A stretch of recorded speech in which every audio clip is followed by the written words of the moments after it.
Hello. Welcome back. Welcome back to my little car driving journey. I was gonna drive back home and listen to radios and podcasts and all that jazz, but I don't know, I just didn't really think I had much material. But then there was just something that I spoke about with somebody before I left, and that inspired me to do another podcast. I am flying through podcasts at a ridiculous rate. I thought I would run out of material very rapidly, but it's not happening. I went out for lunch today, and it would seem that I've just got this little thing that's happening and it's distracted me. I'm getting called like the fact master because when I'm in that environment, I just keep on bringing up facts.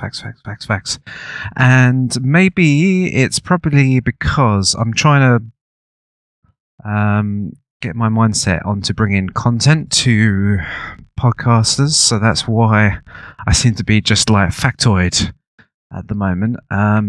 Interesting, but I find it kind of funny at the same time. So I think I have always been a little bit inclined to share little pieces of information with people, and I remember one little thing when I was a kid. I always used to ask what ifs, and just not even like the young one, but the what if to when you're like 11 or something. I just kept on asking that to my mates, like, what if this madman came in right now and started to smash in this TV, or just the weirdest sort of circumstance. And it's very interesting how I just kept on doing that throughout life. I guess a lot of people just give up after a while. But I don't know how it's. I'm always interested to see how the mind works, especially for other people, and just testing everybody else. So interesting to see if you think the same way as me. Very smartly dressed man with a baseball cap turned the other way around. Very interesting look.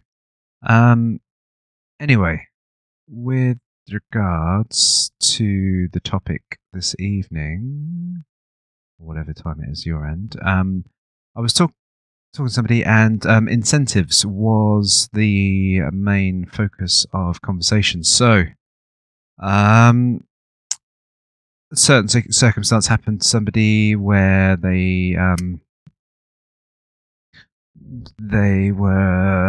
position became redundant, and they had been quite pleased with the option of the redundancy, and they couldn't find a position to put them in that meantime.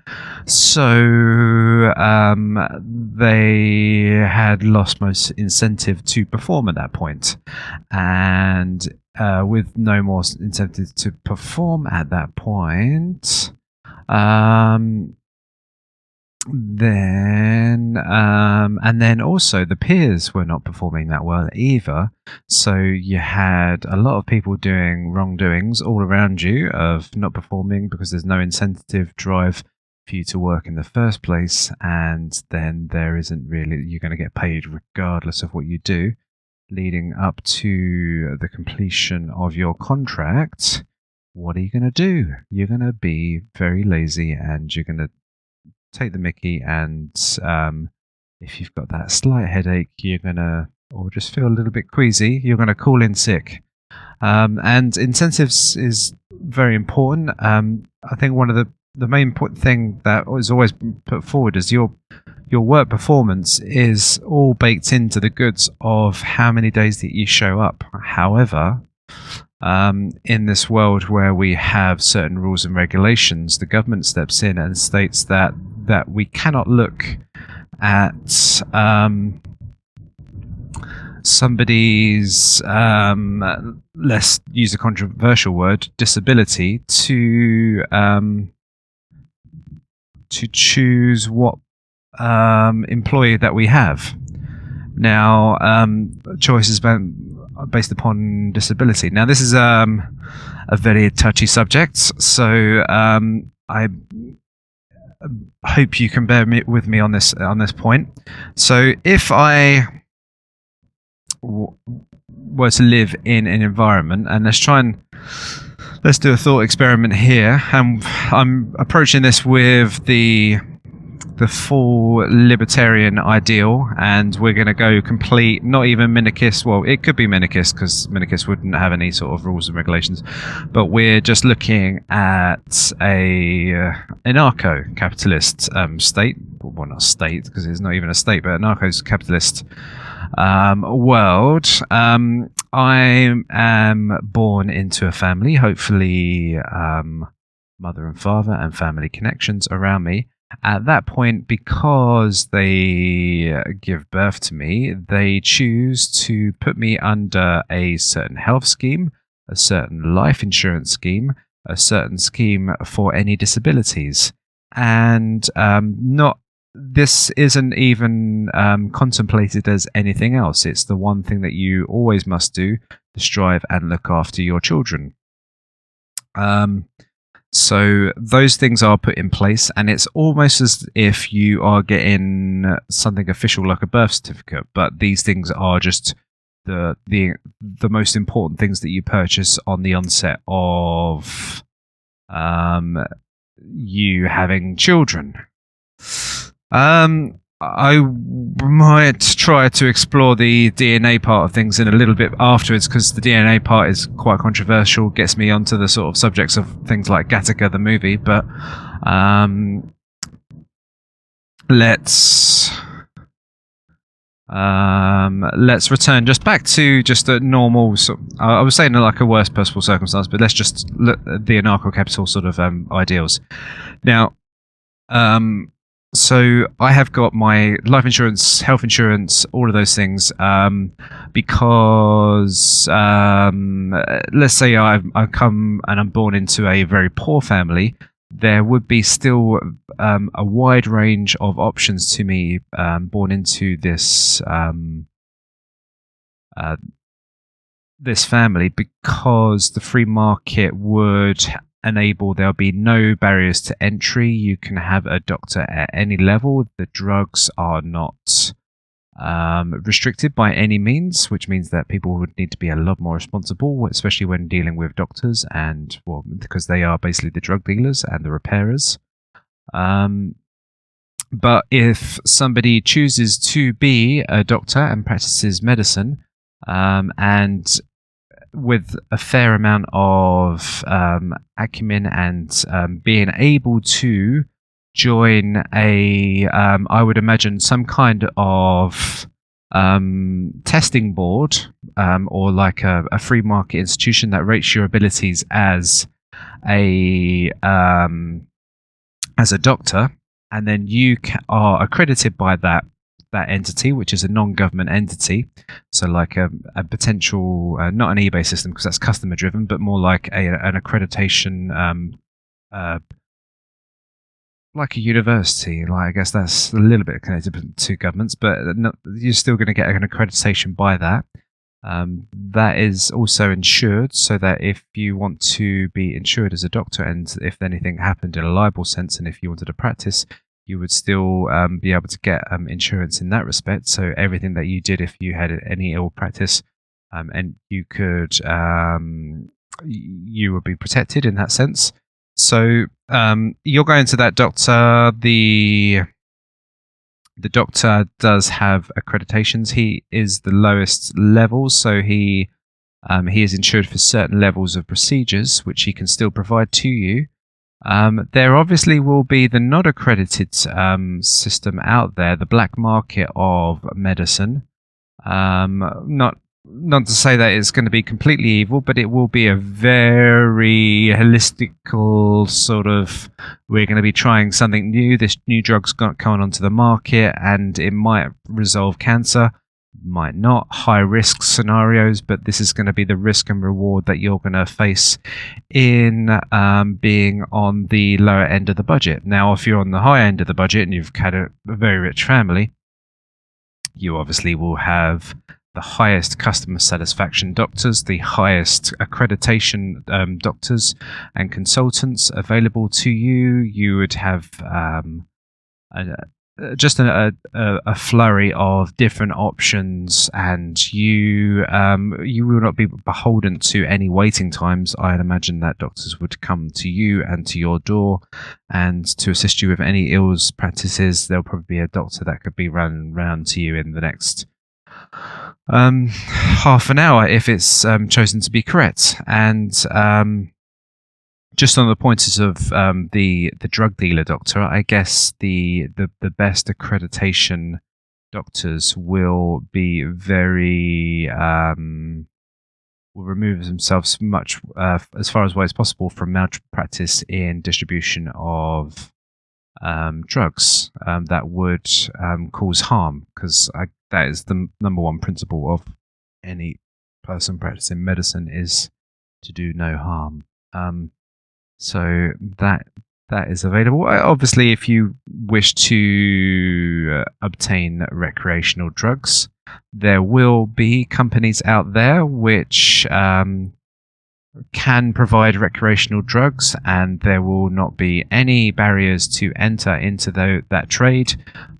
You can fully provide yourself with all those drugs. I guess there will be an immense amount of charity work out because of the excess of capital that has been created, trying to dissuade you of issues and looking to the original problems as to why the addictive tendencies are there. Mind altering substances, I don't think are necessarily going to be as people are going to be hot as chasing down as what would be more the addictive substances that can definitely did make you into a degenerate. So that's the drug phase of things, and how the doctors will be aligned around you. So you're born into this lower income family. You've got doctors that have certain abilities. You've got potentially the option of the black market doctors. So these are doctors that haven't practiced for a very long time. Maybe even just to get practice, these doctors have come into the market early on. People can, and this might sound a bit scary to some people, but you can generally, with a little bit of wisdom, check what your ailments are and prescribe yourself your own medicines. So it's not so crazy in that realm. However, obviously, it's always better to seek professional advice. But DIY healthcare would probably be freely available as to you if you wish to pursue any of those areas. And then I guess what you would have is, rather than having major general practitioners, you would have probably a little bit more of a surgeon area where you get an actual surgery perspective. You'll get somebody that knows how to prescribe the correct sources of tablets to you. You'd have a vast array and a split up, deregularized organization of different doctors that can provide you services at very minimal fees, and would be completely covered by insurance terms and everything else, depending on what the risk and reward style situation that you have. Again, life insurance is pretty simple practice. If you come under any, you obviously, if you're born into a scenario and let's go back because I'm talking about the Gattaca thing again. If you're born into a, that's not even where I want to start. I was saying if you're born into, you're born and you will just be awarded with some kind of general life insurance, which will cover you. And it will keep you insured up to a certain age range. I guess there may be certain things which can come to agreements that this is a life insurance that is group pooled amongst a load of other life insurers, so that you can keep this until your 18th year of age, and it would be probably very low again because of everything will be fairly low customer costs in a free market circumstance. So you can attain that fairly easy. You wouldn't have too many issues with attaining it, and life insurance would be fairly available. Now, say if we did have the worst circumstance that you are. Let's go for the worst one. Okay, so let's practice, because we gotta start. If we're gonna throw out principles of anarcho-capitalism, I've got to think about it and rebuttal any good arguments. So the worst circumstance is that I have my own genetic defects, and then I have a child with genetic defects. Let's try and work this one out. So there you have lies a lot of risk. So by my own health records and my insurance, people are well aware of how much it's costing for me to be maintained with my genetic defects. I don't know how much this is, but what would be one that you would need to have fairly constant care for? I'm not too sure which one you just say that I've got some kind of spinal degenerate sort of injury, and I require a lot of repair of my spinal column and titanium plates and medicine to take away the pain, and it's a lifelong thing, and it extends on to my entire life, and it's quite expensive. Now,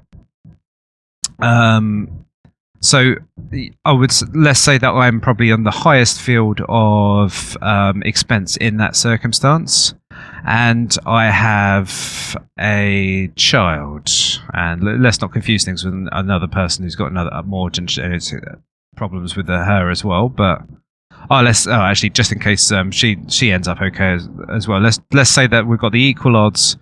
I've got genetic defects as well as my wife, so there's a good chance that this is going to happen to the child as well. Right. So you would think to yourself, okay, so this man's going to have a kid with another woman, and it's going to cost a ridiculous amount of money just to have that child. Or is it? No, there isn't really much of a cost to have that child. Because it's just a birthing process. I mean, I guess you may require maybe medication, more checks of your child while it's in its gestation periods. So let's say that there is extra doctor's consultation. You may need specialized doctor's consultation. But you're very poor at the same time, so you cannot really necessarily afford this kind of this care. So let's go with it. You can do the study in yourself and check on your own child if you wish to. There's that option to you. That might scare people for a lot of circumstances, but let's just put that one out there. You will have, because of the free market nature of becoming a doctor, you probably would want, you would have a lot of people that are trying to get jobs in different areas within the medical profession, and there'll be a lot of people that are trying to seek the highest amount of profit, and they will try to seek specialization as well. So you may have students in this certain field of spinal defects through genetic issues. So there may be students involved in this area who are trying to practice in trying to study and train and look after in this circumstance.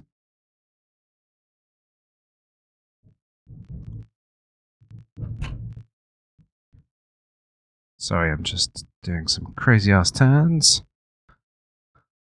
So you would be able to have access to a very cheap doctor. If not, you would have an access to a doctor who would do it for free anyway, because of the circumstances and the nature. And it's a fairly charitable, noble act to look after somebody in that circumstance. So you could not necessarily think that there would be a complete closure of the ranks and nobody would be able to help that person.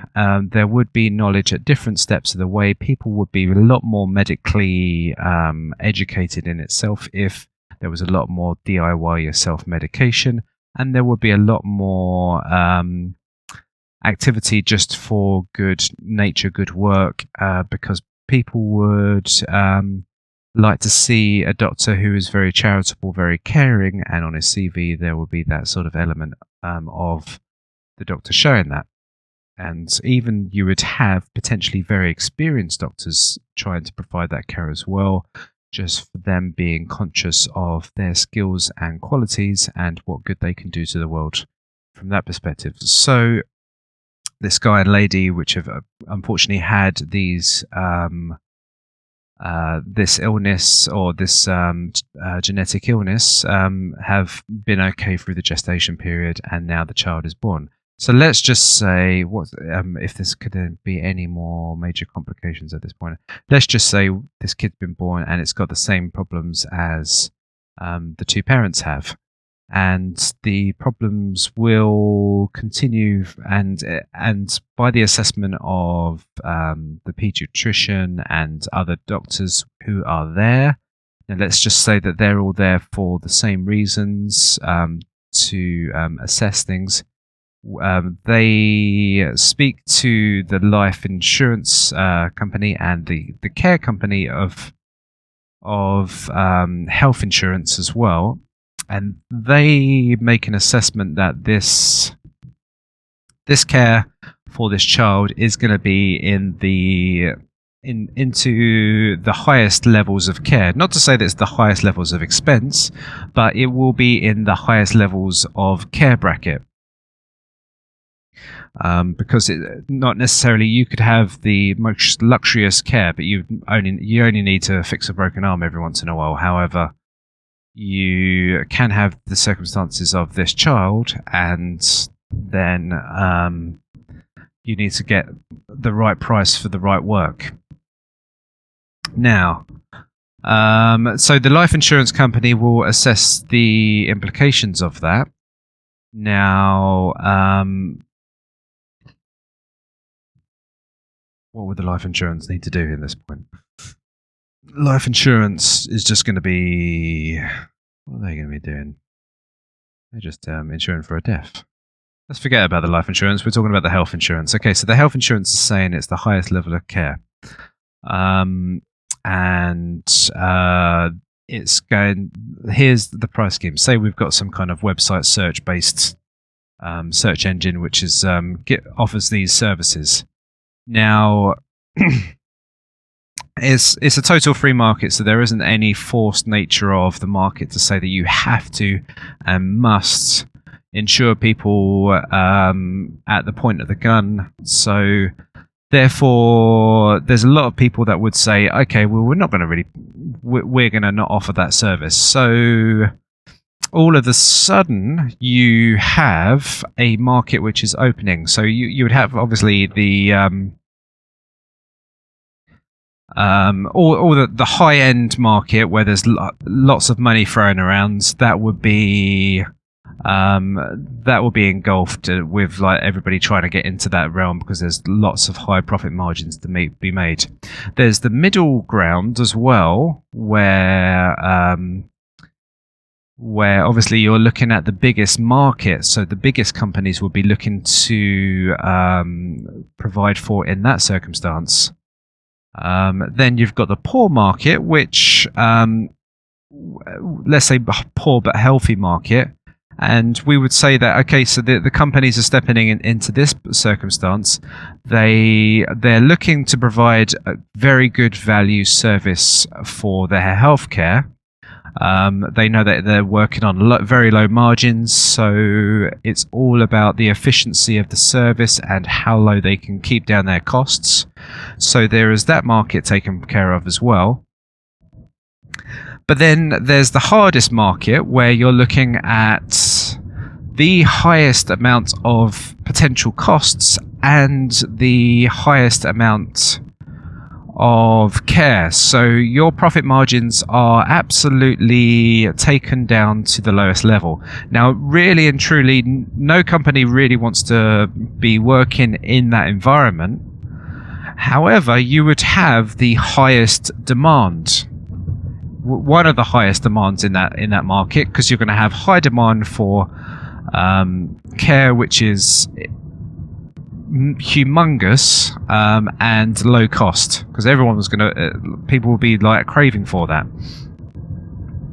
So with the combination potentially of charities as well, because charities will be looking at this point as well. You can't deny that a charity's circumstance will be around and focused at this point, because they're thinking, okay, what care can we do to the world? We don't want to see that people are in this state of suffering, and it's not really a good thing for innocent people to be born into this world with these illnesses. So companies will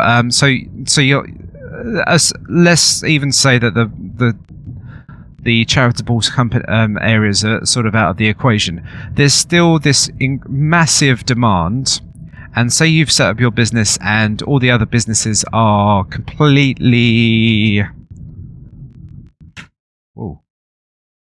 saturated, so because they're trying, everyone else is seeking profits at the highest realms and stuff like that. You've got to start your business somewhere, and you've got to start at some point.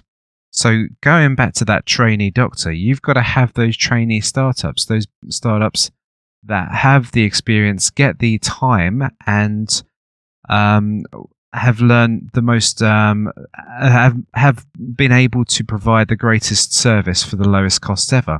Now, this is obviously you could imagine that you've got an amazing training ground as well, because you're going to be trying to push those costs a lot lower than everything else. You might have the companies that are providing the low care to the low health people always watching out at this point.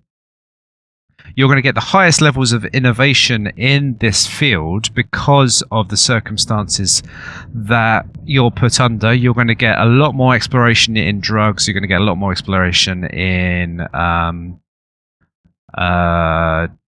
just improving and keeping costs down. So there may be a fair amount of investment from the higher tier companies which seek profit to invest into these companies anyway. So there might be a certain funneling of resources in that way. We have created sort of the frontier market, the market which is trying to innovate, trying to push itself to the extreme. I get what you mean. It's not going to be like the highest tech areas. It's not going to be like it's not, for example, like the high-end, high-wealth area, which has been born into big problems, because obviously anything can be thrown at it, and the resources are endless. However, you still have brilliant minds at the other end of the scale, which will be working, and obviously they might be on a less trained, less experienced level. again, yeah, you are having higher risks put forward to you. As you have this child and you're poor, and it's brought into an environment where you have low resources and you have low quality of health, the risk states are high. Yet you will not be. It's not like you're not going to be cared for. There will be care at every degree. If not, if it comes down to you caring for it yourself.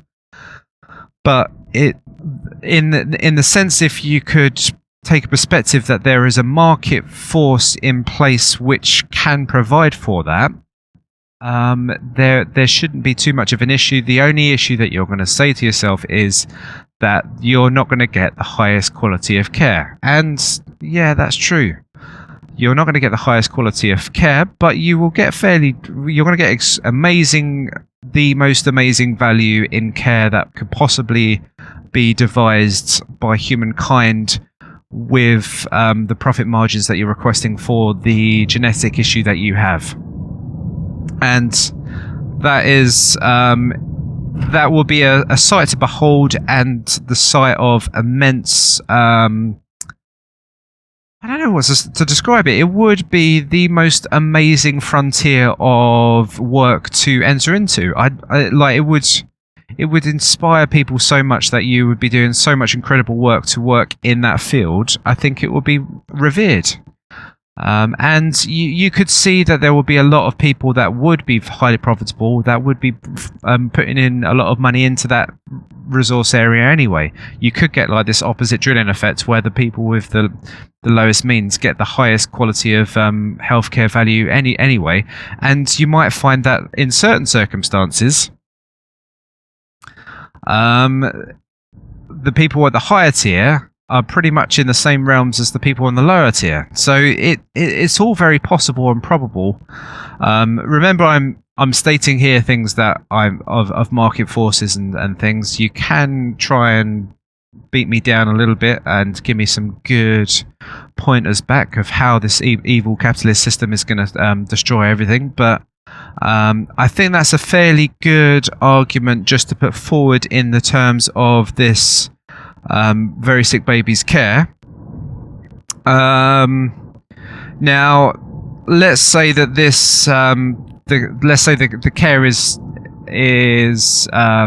let's say the person is mentally incapacitated by a certain degree, and it's going to affect the ability to create value in the world. All right. Okay. So we're in a harder territory now, because this is becoming a cost. So, in a state society, we would provide them with. I'm not sure even if they do go so far as complete shelter, but there will be a charity element, and there's shelter provided. It's not to say that the charity element will be taken away, but I imagine that charity will be stronger than before, because people are social creatures and they know that they're not paying taxes anymore, and yet they're earning a lot more money. So rather than putting all that money to hedonistic ideals and materialism, they would choose to go through the happiest path of their lives and choosing to go towards charity. So I'm still stating by this claim. I know you can turn around and say, well, we don't really know if everyone's going to be charitable. What if this happens and that happens? And you can't stand by that claim. So let me try and push forward some other circumstances in a market sense. So you've got parents in the first place. So you've chosen to have kids, and you have certain level of wealth to have kids in the first place. I can't imagine that there would be a circumstance where you would have totally mentally incapacitated people to have children themselves, because it wouldn't be. I think you're breaking a moral barrier of not being able to provide certain levels of care. But if that was the circumstance, then potentially you may have foster cares people and people that are acting out of charity to look after that child and provide care for the onset of its life. So I know I'm going back to charity again, but essentially, people. This is on an individual level. Some people might chose to look after children. I know in general, children, people that foster or adopt children, are looking for more healthier children rather than unhealthy children. But let's just go with it that can happen in that circumstance. So. But when it comes to the point of having two parents that are incapacitated and they have children and they're not mentally capable of looking after the child, then there's a lot more questions which are being thrown about in that extreme circumstance as to why this is happening. Why have you got two mentally incapacitated people in a situation where they can obviously procreate? And I mean, I guess there's nothing much in the way of thing, but there's once you have the child, then the responsibility isn't necessarily. It's like you've got a responsibility of creating life in itself, and even if you haven't got the capability of looking after yourself, then you are breaking a moral code there. In that sense, so really, if you have got mentally incapacitated people, you should be looking after them and ensuring that things like that circumstance shouldn't materialize. So yeah, that's I can't see that happening. If it does, maybe there's charity that can step in at that point. But I would say that point is a very marginal area of thought, and I don't think it needs to be explored too much. So I'll move on. So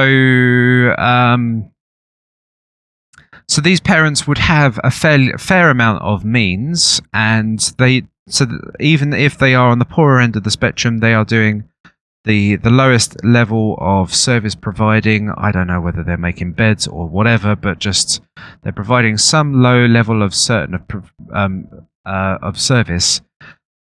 There will be, under that circumstance, a charity or even a company which will try and provide support housing. Now, we don't know what the free market would provide for housing. The housing wouldn't be the ridiculous market which it is in right now, where all the money and the credit expansion is being funneled into the housing market. And obviously where the allocation of resources is all just being funneled in there, people have got no resources to invest in any other sort of new feats. So we don't really know what the property market would be like of the future. You could say, okay, well, populations are rising, but governments are found to be the biggest pushers of increasing populations in general. They give the incentivization of having extra children. Everything is based upon an inflationary system where you increase your GDP, and the biggest sign of lowering the amount of children that you have is wealth. The more wealth you seem to have, the less you want to go for it in that respect. So there are those factors which would say that the housing market that we would have today would not be anywhere near the massive percentage of money that just an average man needs compared to what it did before. Even in the past, if you look at the past, you could just look at that. It wouldn't be that expensive. Now, we don't know how. So land prices, if we could expect it, potentially could even go down just by the amount of people that require it. And we don't necessarily know that one piece of land can be built on top of and built underneath. And the cost of building units as well. We understand that you can get these flat pack units that you can put up very quickly. There wouldn't be necessarily any of the types of rules and regulations of putting onto certain lands, but I guess you would want good surveyors and be putting on solid foundations, things like that. But you're looking at a totally different housing market, where it would be totally free. You would have a lot more appropriately priced properties, which are going to... Why is everybody driving past me? This is really annoying. Yeah, which will cater for every element of the market. So it's not you're not going to be in a circumstance where people are going to be like priced out of the market. You can't. There's no way that you're going to. If somebody can't afford a house for themselves, why on earth is somebody that's got no means going to be able to afford a house? There will be a entirely different market. Who knows how houses can be built? I mean, I'm talking extremes here, but maybe we just need to just have a little pipe into us which gives us our nutrition, and then a pipe into us which goes into our mind, and we just stay static and just at a correct temperature, and then we're just connected onto a cloud-based system. That's about as extreme as you probably can go with your imagination, but who knows? Maybe I don't really choose to do something like that. I don't think that would be enjoyable for me, but if you want to go for the lowest possible of accommodation, maybe that's one of the choices for you. So who knows what sort of levels of accommodation that you could have yourself, and then you've got the open grounds, you've got different places that you can go to. Afterwards you can go to cities, different worlds which you can go, not worlds I'm talking about, different parts in the world which you can go to, and there's different circumstances that you can live in. So the cost of this property is ridiculously low. Okay, we can get very, very cheap property. Next element would be care, because this person, let's just say they can't clean after themselves, they can't clean themselves, all of those sort of factors to put into the equation. This is going to be a little bit out there, but who knows what the circumstances of care could be in the future. Maybe because a lot of the high-end, high-working jobs have been taken to a level of maybe just a very few, and you've got this excess of supply in people power. So with this excess of supply of people power and plenty of resources around to do that, then people are choosing to get into an industry of care. So you may have a lot more care available for the general services and the people. And obviously people like people. We're tribal based animals. We like saying hello to people in the morning. I know some people don't, but in general, we like to tell stories and be in the comfort and the laughs of other people. So there's a service to provide. I don't want to put it all on a monetary level of how everything runs, but there will potentially be a larger workforce out there of care which can provide to this person. Let's not deny that there's potentially robotics coming around the corner, so we don't know how far that could extend. There could be a lot of efficiency savings in general, which will free up the level of care. I wouldn't like really there just to be this robot looking after this person who's disabled for the rest of their life. It would sound a little bit, I don't know, just it was something feels about a little bit a bit bad in me for something that would happen like that. So I would hope that people, with the kindness of their hearts, would try and spend some time with people that were in that circumstance. Let's put it on myself and myself as well. There would be... So we've covered the worst possible circumstances in a free market. Now, obviously, in a very new free market, you've got some shit problems happening straight away all around you, and you do need the charity situation will be pushed to its limit, and they would have to be as novel as possible. But everyone's going to be absolutely smashed in the liquidity and financing side of things, and it will be a little bit of a disaster everywhere that you look, but then we can regenerate from that point. There will be resources and goods still created, and food is at a sustainable level. It's not like food is just vanished, but the problem of debt is the existence that is there. The food resources are still keeping everybody hung with food. Well, obviously you could potentially see a shift from us feeding to the poorer side of the world feeding a bit more, and the western sides are feeding a little bit less. I'm going on a little bit of a tangent here where I'm talking about how if there was an instant free market system had to be put in place, how we would resolve issues. So this again is this is like, because you're not really testing the free market, you're testing sort of a crash of a state system and then the free market trying to quickly come in and save the day. And that's a really sort of harsh set of circumstances. The people haven't changed, the mindset hasn't changed, the shock hasn't set in, the push and the drive and that hunger in your belly hasn't sort of got people to the pushing point straight away. So you will have those changeover moments, and I think that's what society is going to have at a certain point in time. But yeah, I think it would be unfair for me to start to defend the free market in a circumstance where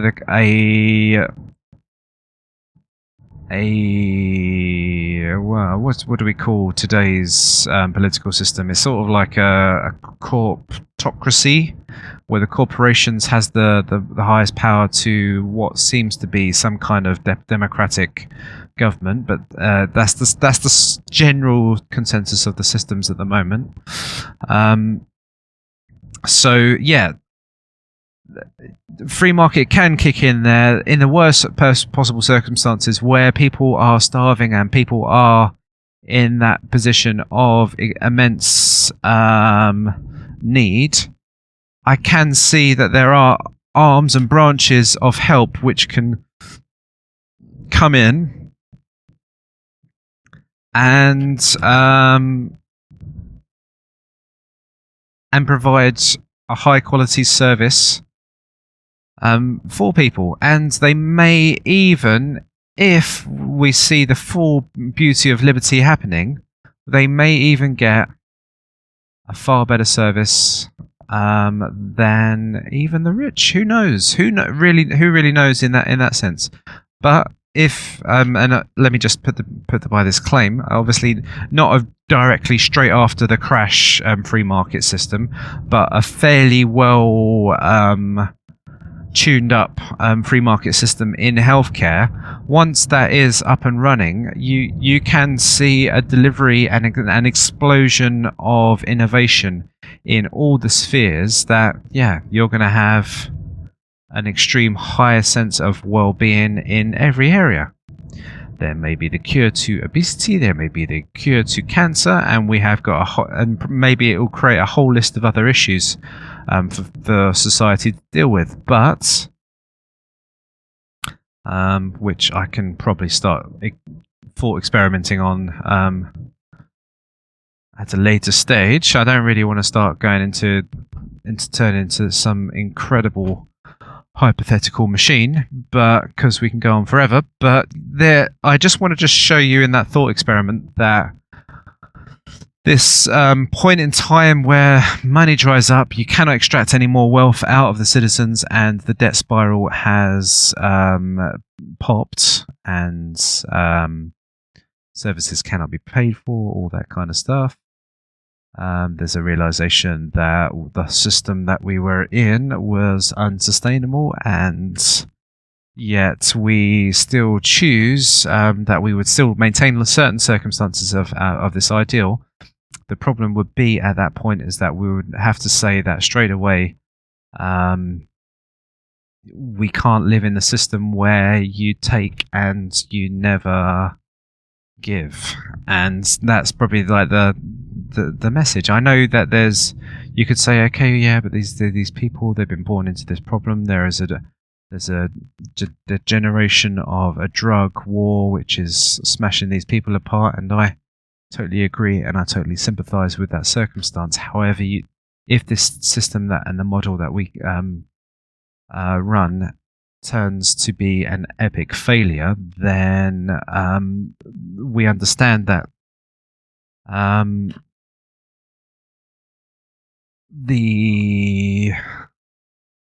regardless of how noble and how moral it might have seemed to tax somebody to give to somebody else,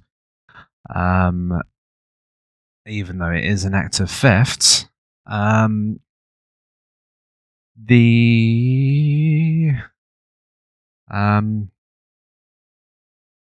cannot go any further. So yeah, a bit on the hypothetical side of things there. I hope that's given you some good little ideas to fly around in your mind. If you see that there's some major flaws in my arguments, please comment back to me and provide me with your rebuttals. I don't give a damn how you put it in. Just try not to be abusive. Just be as pleasant as you can, but just give me a good answer back. I'd rather that than, yeah, you dickhead, you're trying to fuck up the world. Yeah, if you could do that, I would much appreciate that. And yeah, let's get the conversation flowing, and we may have some answers to some problems in the future. Anyway, thank you very much for your time, and I will speak soon.